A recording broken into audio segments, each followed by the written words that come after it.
Hey guys, कई बार हम sentences use करते हैं ना छुटकारा पाने से रिलेटेड वाले। जैसे कि हम कई बार बोलते हैं कि मैं उससे कैसे छुटकारा पाऊं, मैं तुमसे छुटकारा पाना चाहती हूँ, लाइक दैट। तो उसके लिए हम इंग्लिश में क्या यूज करते हैं, बहुत आसान है, get rid of. Get rid of, जैसे कि आपको कहना हो मैं उससे कैसे छुटकारा पाऊं, how do I get rid of him, how do I get rid of him, या फिर हर। मैं तुमसे छुटकारा पाना चाहता हूँ, I want to get rid of you, I want to get rid of you. अच्छा गाइज, अब मैं आपको एक इंटरेस्टिंग बात बताती हूँ कि मैंने ये गेट रिड ऑफ कैसे याद किया था।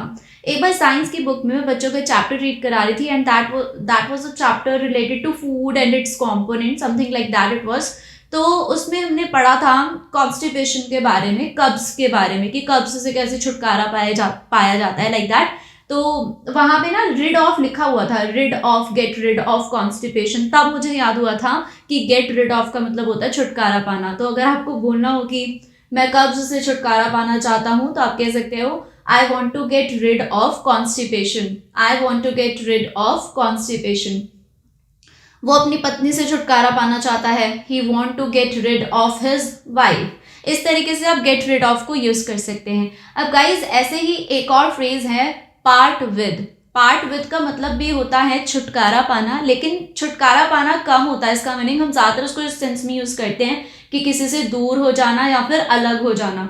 जैसे कि आपको कहना हो मैं अपने पुराने दोस्तों से अलग नहीं होना चाहता हूं, तो आप क्या कहेंगे, I don't want to part with my old friends, I don't want to part with my old friends. ऐसे ही अगर आपको कहना हो कि वो अपनी पत्नी से अलग हो गया या वो अपनी पत्नी से दूर हो गया, तो ये पास्ट का सेंटेंस है, तो आप कैसे कहेंगे, he parted with, he parted with his wife, he parted with his wife. तो गाइज, इस तरीके से हम पार्ट विद और गेट रिड ऑफ को यूज करते हैं। टेंस के अकॉर्डिंग आप इसको चेंज करते रहेंगे।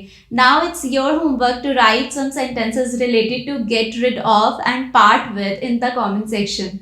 I would love to read your comments. And guys, if you found this video helpful, then please don't forget to like, share and subscribe. Thank you so much for watching.